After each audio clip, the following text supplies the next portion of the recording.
what's up mga tropa, magandang umaga. Ngayon po ay ano naman natin kung paano gamutin yung mga bloated na rabbit o anong dapat ipanggamot yan.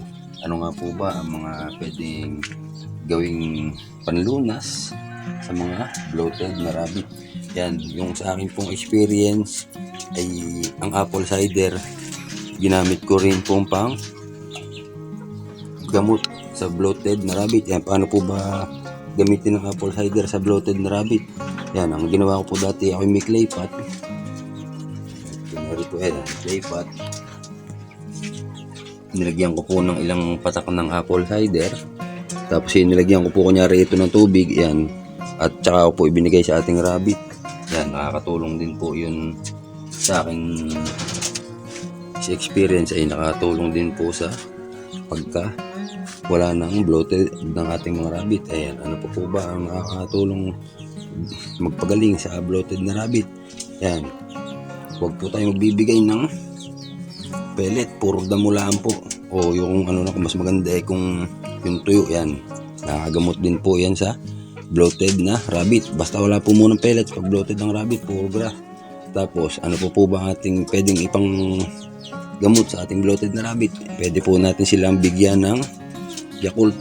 Gamitan po natin ng syringe. Yan, painom po natin ang Yakult. Pwede rin po tayong gumamit ng luya, pero hindi po natin ipapakain ng luya at mamamatay po ang rabbit sa luya. Kung sa tao po ay gagawa tayo ng salabat at ating ipapainom din po gamit ang syringe. At pwede rin po tayong magbigay ng pinya, yung busil.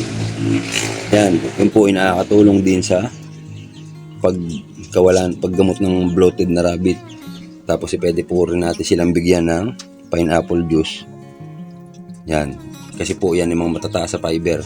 Tapos ang Yakult naman po ay sa tao ay napakagandang pang ano ng digestive system ng Yakult. Yan, kasi po rabbit hindi napapadumi pagka bloated, kaya po yung mga yan ang mga magandang panggamot. Kagaya po ng Yakult, pagka ang tao ay hindi napapadumi, nainom po tayo ng Yakult. Disclaimer lang po, hindi po tayo sponsor. Yan po yun, ano ko lang, yan po ay sa tao ay effective din na pang ano, di lalo din sa rabbit. Kahit po isang ano lang, syringe 1 ml. Tapos para mas mapabilis pong gumaling ang bloated na rabbit, halimbawa po ba pinigyan natin ng panglunas, pero po mas mabilis silang gagaling sa kanilang pagka-bloat kung pagkabigay po halimbawa natin ng Yakult ay atin pong mamasamasahin ang kanilang tiyan, gayan, hihimas-himasin. Kasi po nagbabara nga po ang kanilang mga bituka. Yan, hihimas-himasin po natin. Halimbawa nabigyan na po natin sila ng pangluna sa bloat. Yan, massage po natin, gayan ang kanilang mga tiyan para po yung bumara, yung hindi natunaw na pagkain, yung naka-impatyo sa kanila, ay kahit pa paano ay matunaw. Yan, pagkatapos naman ho nating masahihin, ay pwede rin ho natin silang, kunyari sa loob ng bahay, ipipreroom ho muna natin para sa sila ay makatalon-talon, galaw-galaw, para po yung matunawan po sila. Isang paraan din ho yun, yung ipipreroom natin. Yan, pero pagkabigay po natin halimbawa nga ng mga pineapple juice, ayan, i-massage po natin ang kanilang tiyan para ho mawala ang kanilang pagka-bloated. Yan ho, isa ho, pwede ho tayo maglaga ng luya, magpainom ng Yakult, magpakain ng kahit yung busil ho ng pinya, o magpainom ng pineapple juice. Pwede rin ho natin ibigay yung apple cider na ihahalo natin sa tubig. Yan po ang mga ginagawa kong paraan pag bloated ang ating rabbit. Yan po ang aking mga ginagawang panglunas, at awa naman po ng Diyos ay gumagaling. Yan, tapos po malaking tulong kasi ang pagmasahe. Yan, pagmasahe sa kanilang mga tiyan o ipipreroom para po matunawan sila. Yan, at ngayon po isasamantalahin ko na rin pagkataon, i-update ko po kayo sa aking mga alaga. Ireho kahapon ng anak, ayan, 11. 11, ayan, 11 ho. Pinorspid ko ho yan kanina. Yan, pwede nyo naman hawakan ng anak ng rabbit.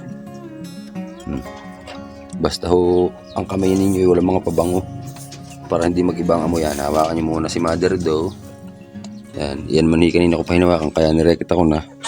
Yan, pwede ho nating hawakan ang kanyang mga kids. Yan. Pero ho, isabay ko pinaistad sila. Hindi pa ho nanganganak itong isa. Yan, update ko rin kayo. Yan, yung ating siblo ay malaki na. Yan, medyo may sipon lang ho. Kaya tayo ay nagbigay ng ayan, oregano. Dinadamihan ko ho ang bigisan niya ng oregano. Yan, siblo, malaki na. 2.5 na ho yan. Yan, ito naman ay ating mga kids na PS 100. Apat na ho. Yun hong putol ng paa ay natuluyan na. Yan, pero hindi pa nanganganak. Yan, ito ating mga pang-out. Yan, iniintay na lang ho natin yung pipick up sa kanila. Yan, tatlo pang-out ho natin yan. At ito ho ating mga kids nung nakaraan. Yan, malalaki na. Bali ho yan ay 16 pieces. Yan ho, ireho dati isiyam.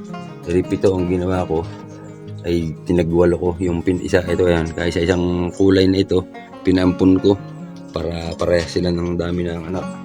Ito naman po yung anak ni Gray. Yan. Ito, binukod na natin. Ang nanay, ayan ho ang kanyang mga anak. 6.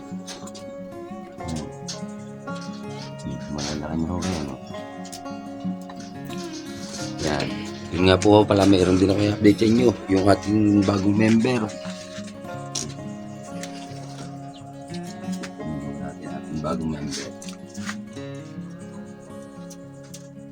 Yan. Ito po ang ating bagong member na ating rabitan. Hindi mo makita ang kanyang mukha. Tagilid natin. Takot siya. Yan.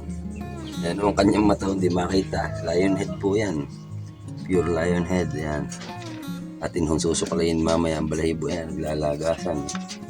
Susuklayin po natin ang kanyang balahibo mamaya. Yan o, dapat mga twice a week sinusuklayan. Para po hindi magbuhol-buhol ang kanyang balahibo. Para po maganda kanyang quality ng balahibo yan. Dahil hindi po natin susuklay ngayon. Yung mga nagtatanggal na siya balahibo. Yan. Ito hindi sa atin, paalaga sa atin ating kaibigan, hindi doon niya mabuhay ang anak. Yan. Blue din ho ang kulay niya. Yan ang mata niya. Oh. Ha. Mahiyain ka pa, mahiyain. Huwag ka na mahiya, taga dito ka na ngayon. Yan. Ito po hindi pa masyadong sanay kumain ng napier dahil yung panakain niya dati ay malunggay at saka laang dahon ng saging. Ayan. Susuklayan kita mamaya dahil linggo ngayon. Lunes pa lang ngayon. Ay, linggo. Nakakalimutan ko ng unong araw. Ay, ngayon pala linggo. Ayan. Sa mga may katanungan po, naguguluhan sa yung vlog o pala sinabi, ay huwag po ay mahiya, comment lang po, share, like po ng ating video. So, puputulin ko na ho dito, hindi ko na ho pahabain maigi. Maraming salamat po sa inyong pagsama. Bye!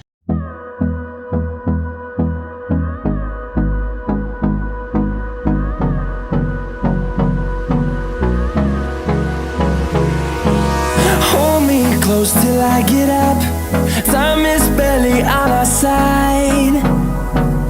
I don't wanna waste what's left.